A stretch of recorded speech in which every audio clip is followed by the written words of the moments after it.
Good evening. This is Dr. David back with the Fresh Start with Dr. David podcast. I'm glad to have you back. Welcome to 2024, a new opportunity for all of us to reboot, restart, reinvigorate, reignite our passions, our purpose, and to remember why we are here. And that includes, our purpose, our passions, what we want to do, what we'd like to achieve, whose lives we'd like to touch, and things like that. So welcome back to 2024. It has definitely been a minute, or in this case, more than a month since I've been here. I apologize for my absence. December is typically the busiest time of the year for me because I consult in forensic and addiction psychiatry.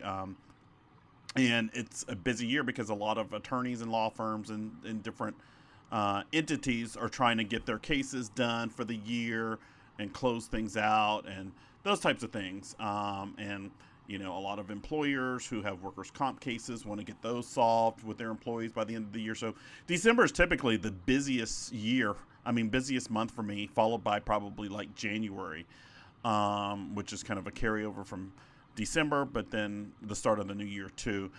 In my case, I actually was sick twice in a row. So before the Christmas holidays really started, I was diagnosed with COVID. I tested positive for COVID, quarantined myself for a week, canceled all my appointments and schedules and rescheduled things and all that. Luckily was able to test negative on the morning that I was scheduled to fly home to my parents' home in Arkansas, and was fine, or relatively fine. I wasn't feeling great. I felt dehydrated and other things, but I flew anyway and made it home only to get sick while I was there with something different because you can't really get sick from the same variant twice in a row because your immune cells are sitting around waiting to pounce in the case of viruses. So I got something else and then was sick while I was there and, flew back here on Wednesday, December 27th, and then seemed to be sick with either the same thing or something different. So even though I wore a mask all through the airports and airplanes and stuff like that, but it is what it is. Since I've been back on Wednesday, December 27th, I have been working nonstop. I have not had a single day off since Thursday, December 28th, my first day back in the office after Christmas.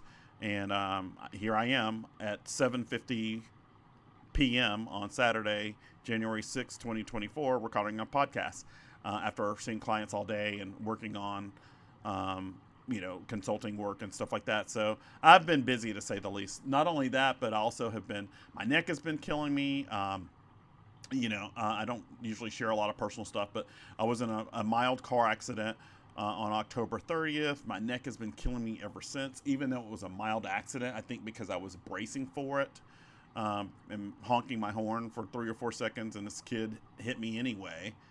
Who was obviously distracted or high or something. But anyway, my neck has been killing me, so I've been getting neck injections. I got a trigger point injection yesterday. I got an epidural injection not quite a month ago. The epidural injection really, really seemed to help for about a week, and then it seemed to wear off. And then I got a trigger point injection, which is into the trapezius muscle on both sides bilaterally, yesterday, and it doesn't really seem to have helped. So thank God for Celebrex and some other tizanidine and other things that have been helping, and obviously the chiropractor's office has been helpful. But I've been on a roller coaster. I've been through the ringer for the last few weeks, but I am here. I'm glad I'm here. I'm not complaining. I'm glad to be busy. A lot of people have been laid off, whether you realize it or not. A lot of the job numbers, sadly, are misleading because they talk about all these job gains, but they don't necessarily talk about all the losses, all the people who've been laid off, including clients of mine who've been laid off during the Christmas holidays or just before New Year's and things like that. So a lot of people have been laid off. Even though there have been a lot of hires, there have been a lot of layoffs too, and sadly, nobody's really talking about that. So, as I've expressed in other podcasts, the economy really is not as great as it as some people are trying to say it is. And if it were that great, we wouldn't have interest rates at 10%. So the fact that interest rates are as high as they are for mortgages and cars just shows you that something's wrong, or we wouldn't have to have interest rates that high, right? And I get why they're trying to slow down the economy and slow down buying and things like that. But raising interest rates is a really blunt tool, and it punishes a lot of middle class, lower middle class, poor people who are trying to buy things that they need.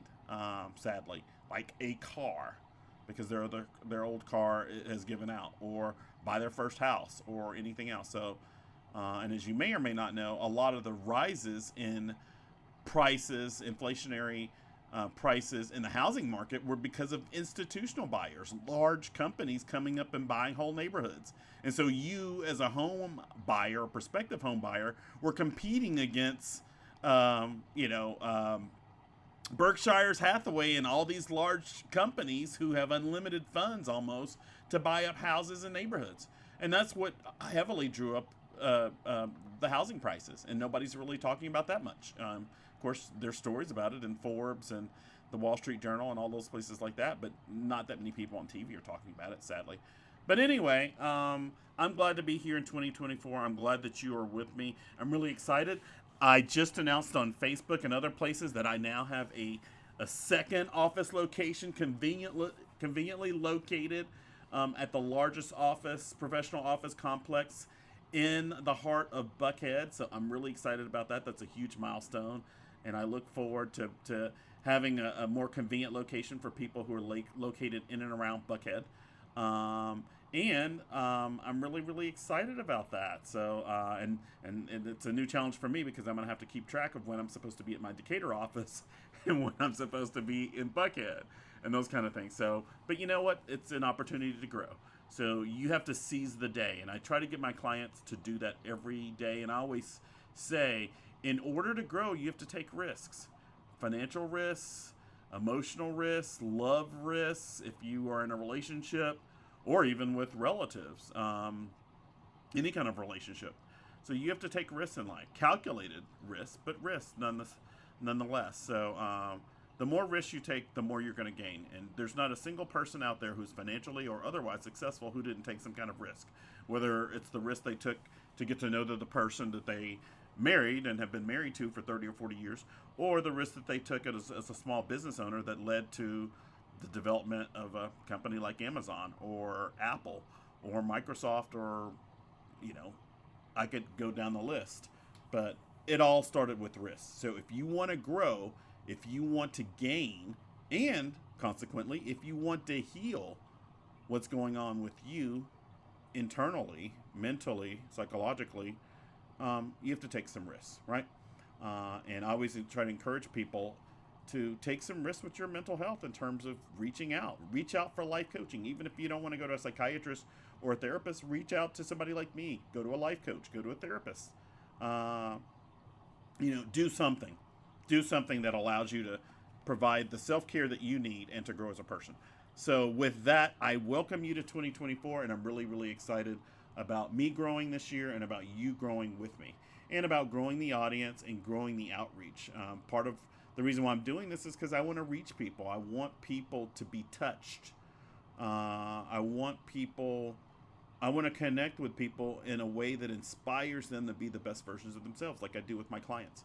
Obviously, I can't have everybody in the world as a client, but I want to reach as many people as possible, and I want people to know that they don't have to be limited by what other people say or by the environment that they are in or the environment that they grew up in or anything like that. You really can be everything that you want to be. You just need the tools and resources to do it, and that's what I try to provide my clients with. So with that, I'm going to get started. I meant to do this episode and another episode last year, and I'm sitting here looking at my Post-it notes, which I live by on my computer, and I'm looking at the dates. The episode I'm doing today, which is about the healing process, growing and healing, I wrote this Post-it note to record this episode on 11/28/2023, and I'm just getting around to it. But hey, I'm getting around to it, and if there weren't a Post-it note, who knows? I might never get around it. So you got to use to-do lists and Post-it notes and schedules and reminders and alarms and things like that if you don't want things to fall through the cracks. And if you ever come to my office for an appointment, you'll see a list of post-it notes and to-do lists and things like that. And the thing about it is they don't remain. They stay up here for a minute and they get done. Some quicker than others, but they do. This other post-it note I'm looking at is for another episode that I'm going to do probably maybe tomorrow within the next couple of days on the rise of skin and GI conditions and my belief that our environment is killing us and making us ill and sick. And I don't think it's incidental that we're experiencing climate change and we've got all these artificial sweeteners and artificial flavors and artificial this and that and chemically engineered this and that, and all these people have skin conditions and GI conditions out of nowhere. I think there's a correlation between the two. And so that next episode is going to be about that. Today's episode is all about the healing process. And it doesn't matter if you're healing from trauma or whatever. And it's a really important point, and it's something that people, psychologists learn, psychiatrists learn, therapists, counselors learn, and I think other people, other professionals learn it too. Teachers come to mind, attorneys come to mind, but most things that happen in life are not linear. If you ever took a physics class and you studied energy and you learn about photons and you learn about magnetic waves, they travel in waves, right? Just like ocean, right? The ocean is not linear. It's not flat. There are waves and crests and things like that. It's a process. It's cyclical. A wave comes in, a tide comes in, something moves out. It's a system. It's not a straight line. Most things that happen in nature, if you look at nature and study nature doesn't happen in a straight line. It happens in waves and circles. Our planet is not a straight line. It's not flat. It's circular. It's spherical. Most things in nature occur either as a wave or as a sphere. They're either round or they're rounded or round-like. That's how life occurs. Our cells are like that. They're round. A lot of cells, now there's some cells that are more kind of triangular shaped or even more square or rectangular. But generally speaking, they're round. Our planets are round. The sun is round. So it's not, things in nature occur in rounded ways, right? And that's where the whole study of trigonometry comes from, and somewhat geometry too. But trig is all about measuring things in radians, right? Radians make up a circle, and you get 360 degrees, and that leads to a circle. So life occurs in circles. It's generally not flat. When you see things that are flat or rectangular, they're generally man-made. You know, so the healing process, growing, is not linear. If you look at the growth of a child, they have growth spurts, right? It's not linear, and different kids have different growth spurts. Some kids have their growth spurt earlier. Girls or have theirs earlier than boys, and even within boys and girls, you have variations. With some kids having an earlier, some occurring moderately, and others having a later spurt. So a lot of processes are not linear. The healing process is not linear. It's marked by leaps, bounds, mountains, valleys, drops, plains, hills, rivers, lakes, ravines, swamps, crests, cliffs, tumps, all kinds of things. You know, most life activities and processes are not linear. And a lot of people who start therapy, especially for the first time, come with an assumption that they're going to come in for one visit, a few visits, and things like that, and then all of their problems are going to magically disappear, or they're going to get all the skills and resources they need to solve their problems over a short amount of time, over a few months, over a few sessions, and it just really doesn't work that way. The grieving process doesn't work that way either. I think the grieving process, bereavement, is a lifelong process. If you lose a parent at a young age, or even if you lose a parent at a later age, you never fully heal from that process. You're forever healing from it. It may get easier, but it never goes away. It doesn't. Once something enters the mind, it rarely leaves. It just doesn't. That's just not how our minds are like sponges. And some of the techniques that I use in my office are to help people let go of some of the mental baggage that they don't need.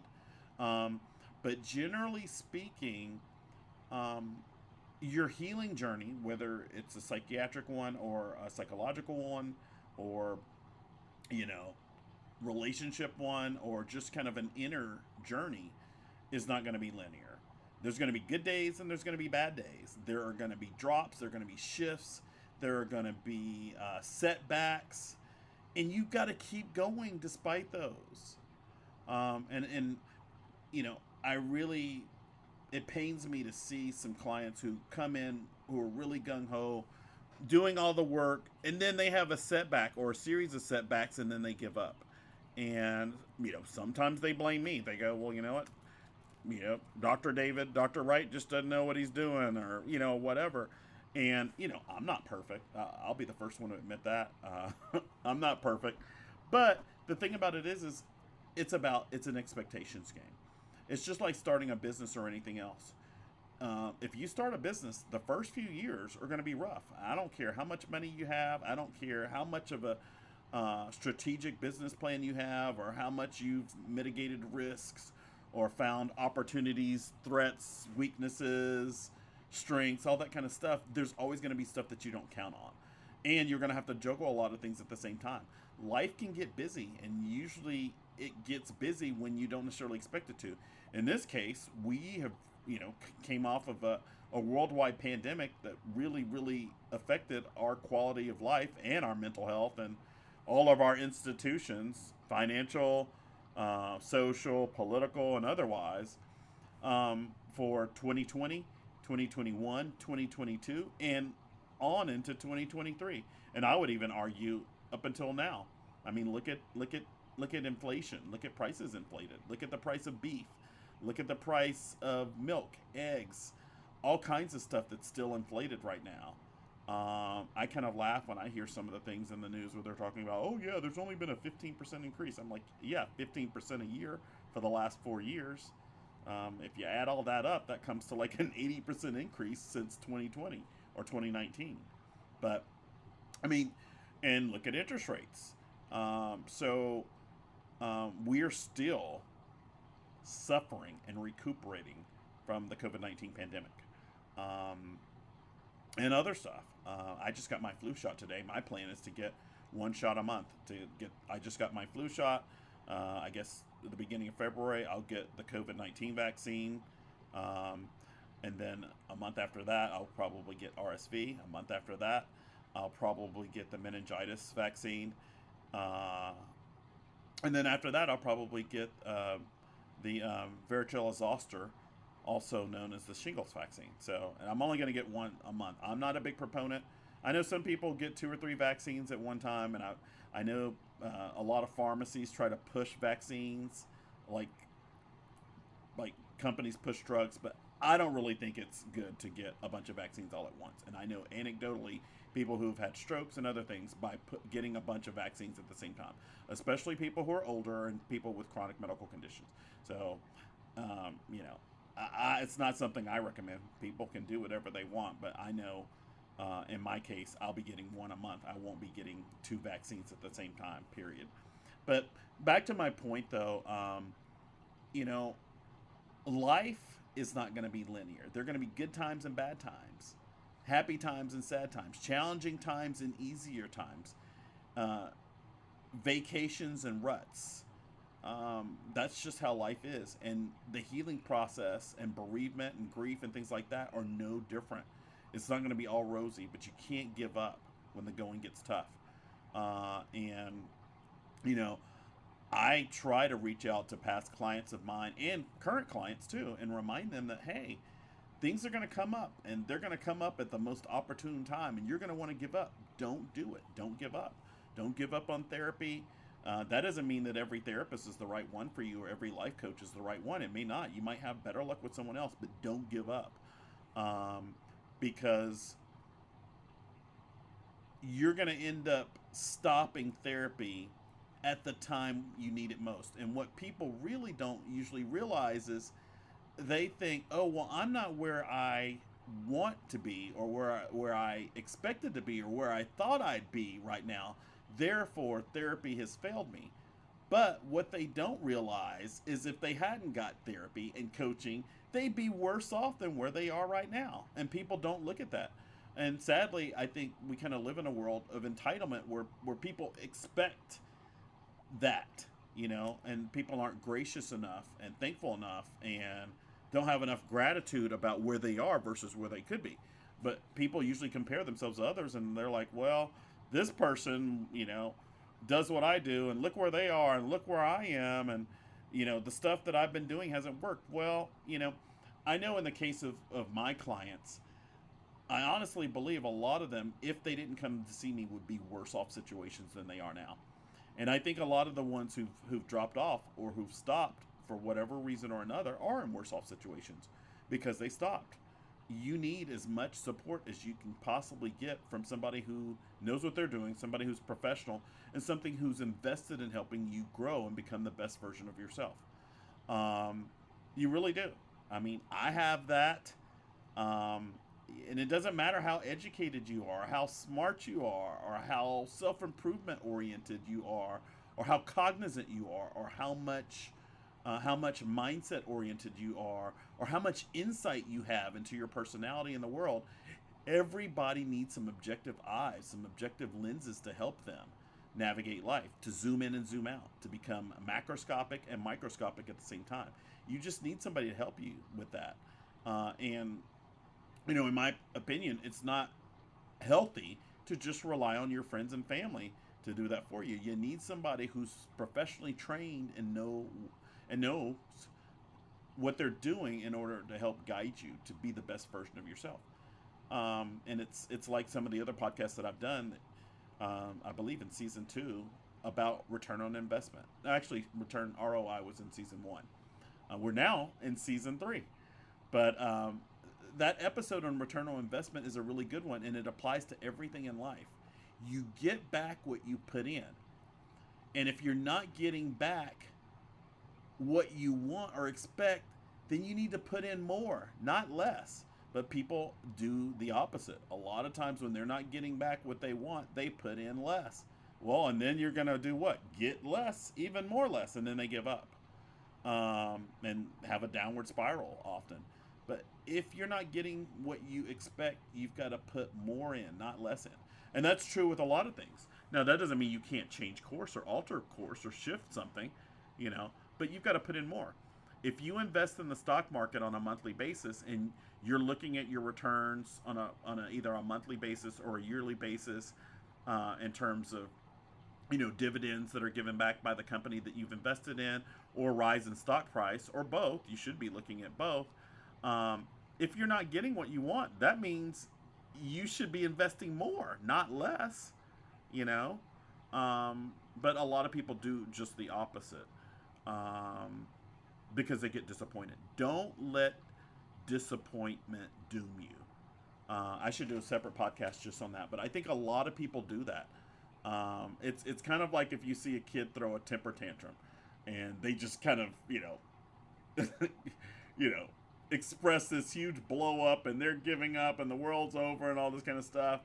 That's okay to do when you're a kid, not as an adult. Don't allow disappointment to doom you.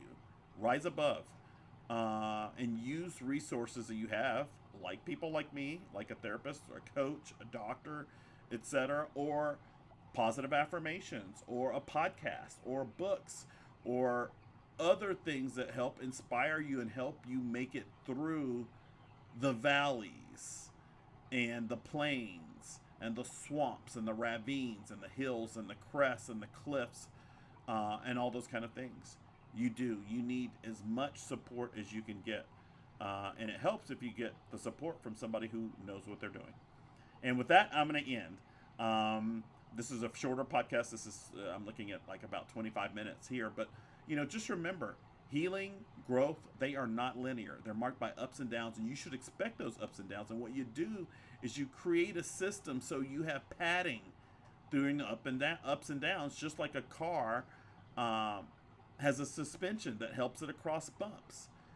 or your house or your car have insulation to help prevent against weather events in terms of your house or temperature, or in terms of your car collisions, like the one I was in.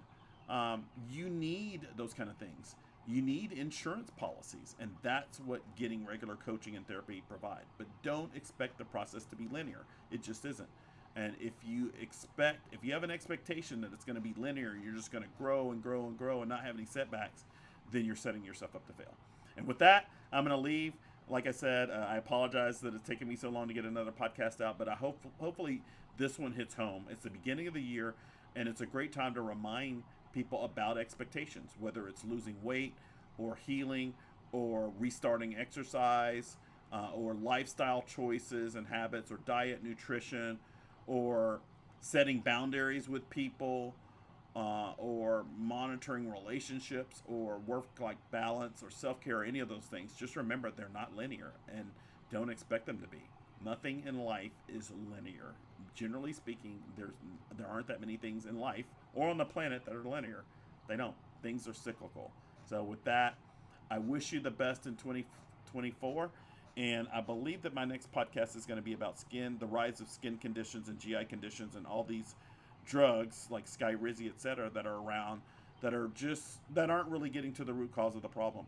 If you have a skin outbreak, if your GI is chronically messed up, your GI system, your stomach, etc., your GI tract, you've got to look at what you're putting into it. And the skin reacts to things, and so it's something in the environment. And just suppressing your immune system with products like Skyrizi and things like that is not a long-term answer. And it can consequently, make you susceptible to viruses, cancers, and things like that. A lot of the drugs that are out there that help with chronic GI and skin conditions, take away rashes and eczema and all those kind of things, they're suppressing your T cell response. Your T cells are and even B cells, but mainly T cells. And those T cells prevent you from getting viruses, diseases, and getting cancers. So is it really, really worth it? Think about it. Is it worth it to use a drug that's going to make your elbows and skin look better, but make you get cancer later down the road? I would argue not. And I think it's telling that pharmaceutical companies and the CDC and the NIH and all those companies, organizations and entities, are out to lunch in terms of explaining those risks and making it well known that, hey, your elbows are going to look better and your rash is going to look better and your face, your acne, whatever might look better, but you might get cancer because you're suppressing your T cells. Yeah, that's not good. So with that, I leave you. Enjoy your evening. It is 8:16 p.m. I'm getting out of here. I'm heading home to eat my fresh fish and vegetables. You enjoy your evening, and I will see you soon. Happy 2024.